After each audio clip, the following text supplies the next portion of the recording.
paracaidistas españoles haciendo el saludo nazi o cantando canciones fascistas, militares retirados ofreciéndole al rey sus servicios para un golpe de Estado, generales franquistas soñando con fusilar a 26 millones de españoles y con presencia permanente en los medios de comunicación sin ningún tipo de problema. Pues muy democrático no parece. A todos estos salvadores de la patria habría que recordarles su juramento de respeto a la Constitución y su promesa de defenderla, y recordarles que la soberanía nacional reside en el pueblo de España, de izquierdas, de derechas o de centro, pero en el pueblo español. Esa misma Constitución, en su artículo 97, establece que es el gobierno, elegido democráticamente por ese pueblo, el que dirige la política interior y exterior, la administración civil y militar y la defensa del Estado. En las Fuerzas Armadas en España también hay ciudadanos de uniforme que defienden la democracia, que exigen medidas contundentes contra el fascismo en nombre de la Constitución y que reclaman al gobierno que deje de mirar para otro lado. Y para saber qué se cuece detrás de los cuarteles, eso que no se nos cuenta y eso que a algunos nos inquieta profundamente, tenemos hoy a uno de estos ciudadanos de uniforme. Un saludo, gracias por acompañarnos y lamentar profundamente que tengáis que ocultaros, que haya que distorsionar la voz, porque es realidad, ¿no?, que cuando dais la cara por defender la democracia dentro de los cuarteles, pues os suelen echar del ejército. Así es, desgraciadamente. Déjame preguntarte, para arrancar, acerca de si es real que las ideologías ultraderechistas están socialmente normalizadas en las Fuerzas Armadas. Sí, en efecto es así. Y yo creo que para entender esto tenemos que comprender que el ejército español, como tal, es derrotado en el 39 y desde entonces lo que ha preexistido es el ejército de Franco, básicamente. Entonces es un ejército que se fundamenta en unos pilares ideológicos muy claros y que además, una vez se dio la transición, digamos, en el ámbito civil, en el ámbito militar no sucede nada. Simplemente se prolonga esa situación de hegemonía de unas élites vinculadas al terratenientismo, al mundo de la burguesía industrial, de las finanzas, y que hacían parte de ese estamento militar, de la alta jerarquía militar, y que se ha venido reproduciendo desde entonces. Entonces es lógico que la hegemonía del pensamiento ultraderechista permanece en la institución e impregna de arriba a abajo toda la estructura. Claro, yo he visto a algunos generales, incluso he podido discutir con alguno en las televisiones, como el general Alamán, ¿no?, una persona que había firmado, incluso creo que encabezado, ¿no?, una carta al rey en contra de la sumación de Franco, ¿no?, del Valle de los Caídos. Esas personas se pasean por las televisiones sin ningún tipo de problema, pero además son la gente que han dirigido la formación dentro de los cuarteles. Ese es uno de los principales problemas, que al final no solo la formación académica, sino toda la superestructura, digamos, ideológica de la institución se fundamenta en eso. Uno pasa por los pasillos de las academias o de los cuarteles y las fotografías que están allí colgadas son de gente que participó en la guerra civil, en el bando golpista, o son eventos que se hacen para conmemorar actos de hechos de armas en los que se está rememorando las acciones de este bando, por así decirlo. No fue un bando, o sea, de los golpistas, de los que traicionaron a la patria,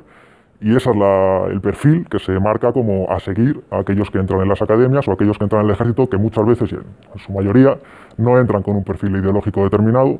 pero sí que al final, en una pura dinámica profesional, cuando uno entra en una empresa y se marca que el perfil para ser bueno en la empresa debe ajustarse a unos cánones, pues la gente tiende a esos cánones. Entonces, si unas determinadas ideologías, una determinada concepción de lo que tiene que ser la milicia es la dominante y es la que viene definida por ese ejército que decimos que viene del franquismo, pues la gente que entra en la calle, aunque no tenga una ideología previa, acaba asumiendo eso como propio y acaba consolidándose dentro del estamento militar esa forma de pensar. Esa lluvia fina termina calando. Yo recuerdo que me invitaron a dar una clase en el CSDEM, en el curso de Estado Mayor, porque soy de los pocos que tienen escritos sobre la gobernanza, y recuerdo que montaron un escándalo asociaciones de militares, de oficiales retirados, ¿no?, como diciendo que qué hacía yo, ¿no?, en el CSDEM, es decir, como que si eso les perteneciera, como si el ejército realmente, como tú planteas, perteneciera al bando que, aliado con Mussolini y luego con Hitler, ganaron la guerra civil. Esa es otra cosa curiosa que a mí me resulta llamativo, y es que el ejército golpista, por así decirlo, que al final no era el ejército de España, el ejército de España lógicamente defendió el orden constitucional y defendió defendió la República, que era en aquel momento la forma de Estado, el ejército de Franco no hubiera vencido si no hubiera sido por el apoyo directo del ejército alemán, del ejército italiano, de las fuerzas marroquíes, de los voluntarios portugueses, por el bloqueo que hubo a la democracia española internacionalmente y por los apoyos de los grupos financieros tanto de España como del extranjero a la causa fascista. Déjame preguntarte, porque detrás de todo esto también hay una concepción de los militares como trabajadores, ¿no? Y hay reivindicaciones laborales urgentes que estáis reclamando. Sí, nosotros como militares y como trabajadores entendemos que es fundamental tener la capacidad, o tener al menos legalmente reconocida esa capacidad de organizarnos para poder reivindicar ya no solo subidas salariales, que entendemos que es una de las principales necesidades, porque estamos cobrando, el soldado promedio está cobrando la mitad que el guardia civil promedio, sino también todo lo que es la construcción de un marco de derechos para poder reivindicar ya no solo temas salariales, como digo, sino temas de conciliación familiar, temas de política de destinos, temas de en fin, todo lo que cualquier otro trabajador en la vida civil puede aspirar a luchar. Hay un problema también vinculado a la temporalidad. Efectivamente, ese es otro de los grandes problemas. A los 45 años se da por finalizado el servicio de la tropa y a partir de ahí quedan en la calle, por así decir, ¿no? Y eso es uno de los grandes caballos de batalla. Nosotros entendemos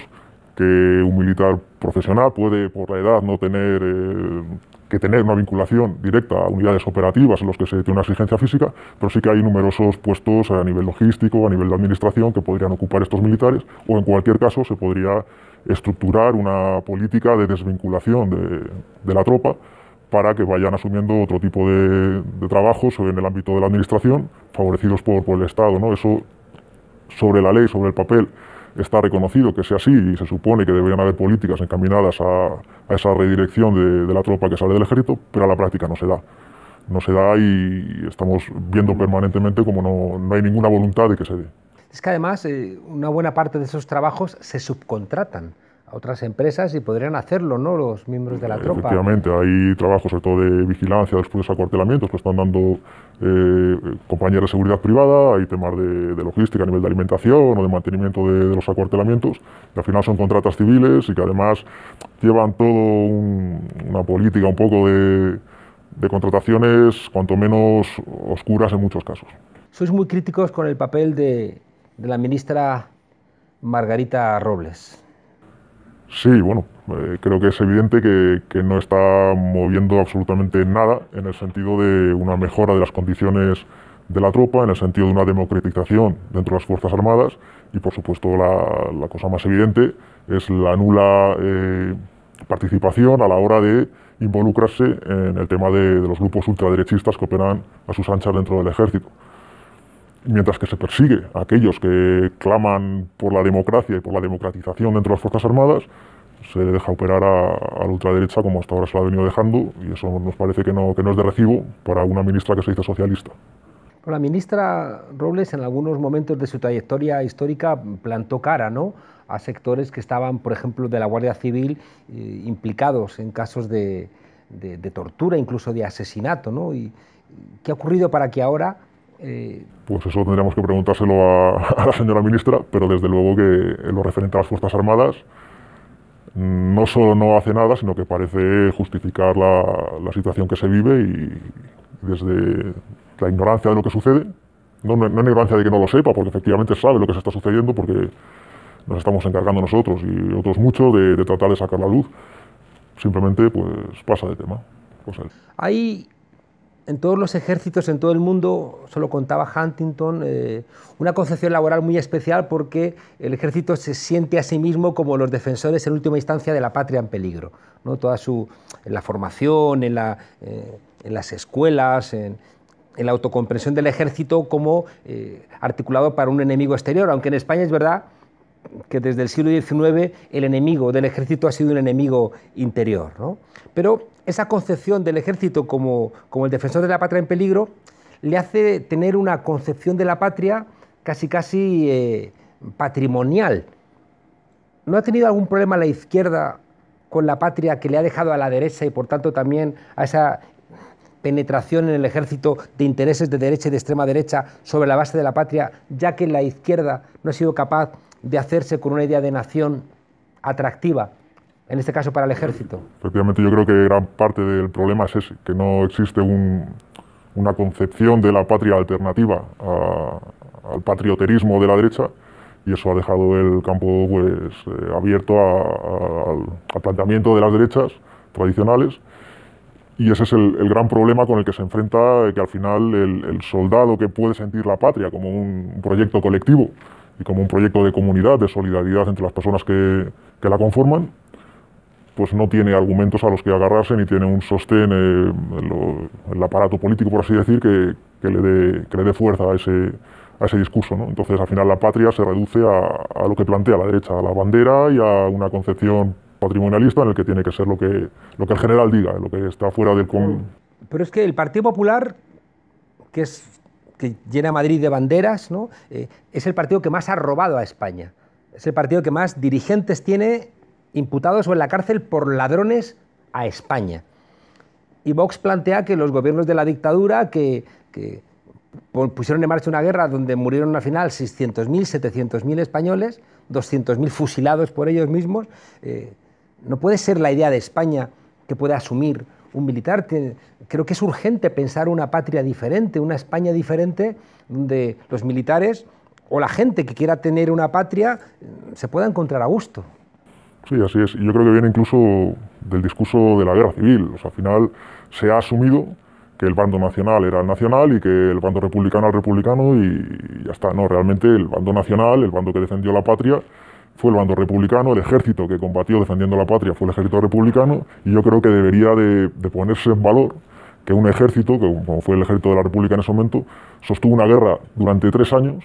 contra el alemán, contra el italiano, contra el moro, contra el portugués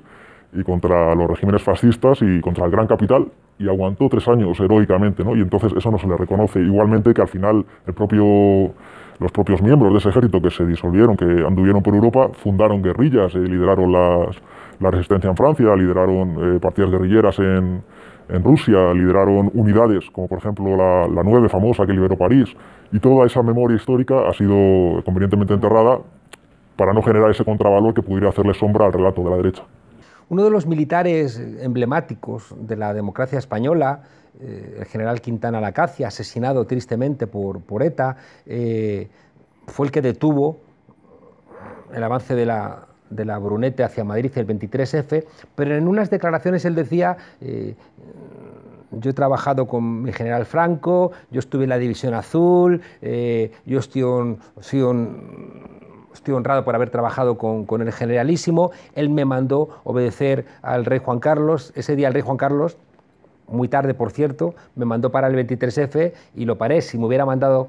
asaltar las Cortes, las asalto, ¿no? Es decir, esa vinculación, ¿no?, del ejército con Franco, con el rey Juan Carlos, ¿sigue vigente? Sí, yo creo que pasó una época más relajada, en los momentos ya tardíos, posteriores a la transición,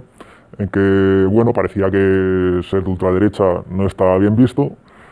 el sistema no estaba, digamos, amenazado, entonces, bueno, la ultraderecha dentro de los cuarteles, digamos que mantenía un perfil bajo. Y bueno, era unos momentos en que incluso se podía uno permitir el lujo de hablar abiertamente de que se era de izquierdas o no, bueno. Sin embargo, desde el momento, yo creo, de la irrupción de Podemos, del 15M, en el que de pronto el Partido Popular cae, el Partido Socialista cae, el régimen se desestabiliza, es cuando surge de nuevo ese temor a la pérdida de privilegios, porque al final se traduce, yo creo, en eso, en gran medida, por parte de los generales, que les lleva otra vez a alzar las banderas y a mantener el discurso duro y a perseguir a todo aquel que piensa lo que no les conviene a ellos y a sumarse otra vez a ese carro explícito de la extrema derecha. Hay un proyecto de ley de Vox sobre temporalidad que es falso. Efectivamente, es un proyecto que cada vez que se aproximan las elecciones sacan a la palestra, pero que realmente no solo es que mantenga todos los inconvenientes que pueda tener el actual, sino que además profundiza en ellos. Por ejemplo, se reduce los contratos de temporalidad hasta los 6 años. Quiere decirse esto que a partir de los 6 años se estudiará en un reglamento que todavía no está parido y que lo parirán, supongo, conforme a su proyecto, y podría ser que ya no se pudiera renovar más los contratos, porque al final la idea del proyecto, ya se lo dicen en ellos mismos, es el de rejuvenecer, el de mantener una tropa joven. Entonces es evidente que lo que no quieren ellos es mantener una tropa que pueda llegar hasta los 45 años o más trabajando dentro de las Fuerzas Armadas, sino mantener una tropa joven que además tiene un trasfondo. Es decir, una tropa que no llega a desarrollarse durante años en el ejército, al final no se generan los lazos de cohesión necesarios para exigir mejoras, no se genera una implicación dentro de las Fuerzas Armadas como para conocer dónde están los defectos y proponer mejoras dentro de las Fuerzas Armadas, ya no solo a nivel retributivo, sino a nivel de trabajo y poder señalar cuáles son los errores y cuáles son los fallos de la institución. Entonces, cuanto menos tiempo esté la tropa dentro de las Fuerzas Armadas, es una ventaja también para ellos porque les mantiene al mando del chiringuito con mucha más facilidad. Vamos a terminar, claro, las afirmaciones de miembros del ejército estremecen, ¿no? Apalear menas, bombardear pateras, ¿no? Frases que se han oído en la academia de suboficiales, la Asociación Militar Tercios Viejos Españoles, dirigida por un jefe de inteligencia del ejército, lanza una campaña contra vosotros. El teniente coronel Enrique Area acusaba el otro día a Pablo Iglesias de no servir ni para barrer un cuartel, como si él hubiera barrido alguna vez un cuartel. El teniente Segura expulsado, el cabo Marco Antonio Santos. Hemos visto, por ejemplo, en otros lugares de Europa que esos comportamientos vinculados a la extrema derecha se han solventado con el cierre de unidades o con la expulsión de gente fuera del ejército porque no cumplen los preceptos constitucionales. Sí, nosotros, bueno, como ciudadanos de uniforme, nosotros hemos hecho un informe bastante extenso en el que se pone manifiesto eso, las actitudes que han tomado otros países en situaciones similares, y se pone el contrapunto en España como,